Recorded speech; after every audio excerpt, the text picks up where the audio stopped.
My Instant Death Ability Episode 5. And boy, that ending was hilarious. He came out of nowhere. I was wondering if Takatou was actually suffering the effects of miasma or not, but at the end of the episode, we got the answer. He was actually suffering from the effects. And even though it wasn't really said in the episode explicitly, we can all assume that he probably killed the Sword Master and Dark God. I think that is what they are called. So yeah, that was hilarious.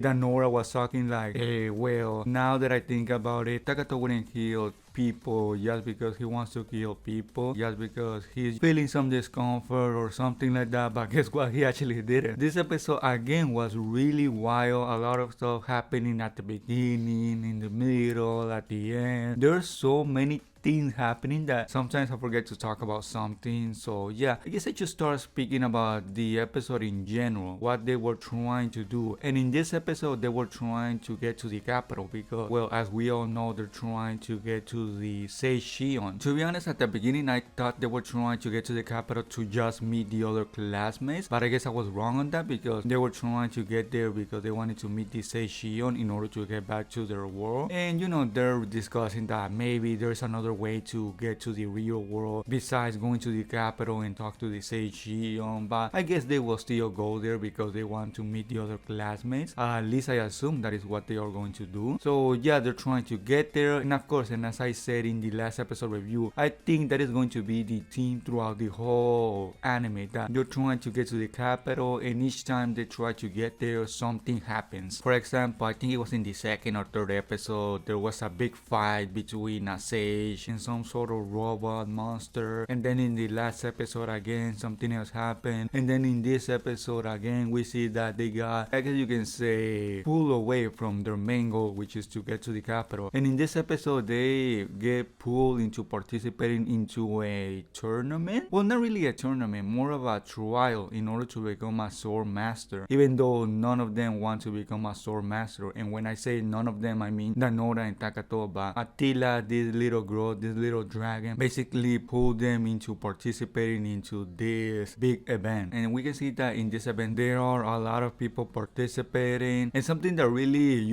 caught me by surprise. It is amazing that things like this still catch me by surprise. What I mean by this is that when they were about to participate in this event, the sword master basically said that, oh, you have 10 minutes to kill each other, and if by the 10 minutes there is not less than what currently is, then all of you fail. That type of things kind of surprised me. I don't know why, because again, this anime is an anime all about basically people dying left and right. Each episode a new person gets introduced and dies. Yeah, I mean, it was kind of surprising to see that happening out of nowhere. And in this episode, surprisingly enough, nobody died. I mean, of course, people die, a lot of people die, but I mean, of the main characters introduced, for example, there was a guy that was basically sliced in half but was able to survive because of an apology stone or something like that. I don't even remember the name, but yeah, I mean, that was surprising to see. Of course, there's always going to be death in this anime, but surprising to see that not happening for the main characters. Maybe in the next episode that will change, of course, because I mean, this is my instant death ability, and by this point in time, I guess you all should expect a lot of people, main characters, or not so much main characters, but introduced, that have some lines characters to die, just like Lane and other people have done in the past. And I think, if I'm not remembering wrong, I think it was mentioned that the sword master is the one in charge of keeping the dark god in check. I think it is something like that, because we see that there is two people frozen in time or something like that. I don't know what exactly is happening there, but yeah, I think it is the sword master and dark god that are inside there. And yeah, like I said at the beginning of the review, Takatou basically, if I'm not mistaken, and I think that is what is implied, kills them both because he was suffering from miasma. Yeah, that was actually pretty interesting, but also in a weird way,